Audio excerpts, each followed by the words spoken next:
Australia Bharat को शोचनीय भाव में परास्त कर आम हारिबार बदला नब एमती किसी मंतव्य देइछन्ति पाकिस्तान क्रिकेटर माने कहते भारतर फुटाणी ऑस्ट्रेलिया भांगिब।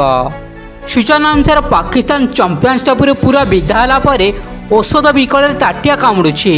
केमिति भारत को ऑस्ट्रेलिया हरेब से नहीं अनेक परिकल्पना कर चलुछि। न्यूजीलैंड विपक्ष भारत मैच जितला परे पाकिस्तान मीडिया रे निजर प्रतिक्रिया रखिछन्ति किसी पाकिस्तान फैंस माने। जड़े पाकिस्तानी फैंस बाइट दे कहते एबे भारत बुझिब मैच हारिले केमिति लागे।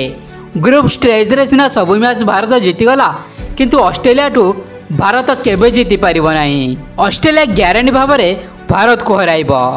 मु चाहूँ जे ऑस्ट्रेलिया भारत को एमिति हराउ जे जेमिति आम मन को शांति मिलिब। आउ जड़े पाकिस्तानी फैंस कहते एथर जना पड़िब कहार केते दम। ऑस्ट्रेलिया आगे भारत पूरा छेली बनीजिब कारण भारतर वीक पॉइंट सबू ऑस्ट्रेलिया को जना। भारतीय बोलर माने एबेठू डरिले केमिति ट्रेविस हेड को बोलिंग करिए बोली। पाकिस्तान बदला ऑस्ट्रेलिया भारत टू सेमीफाइनल मैच रे नब आ भारत को शोचनीय भाव में परास्त करी चैंपियंस ट्रॉफी विदा करिब।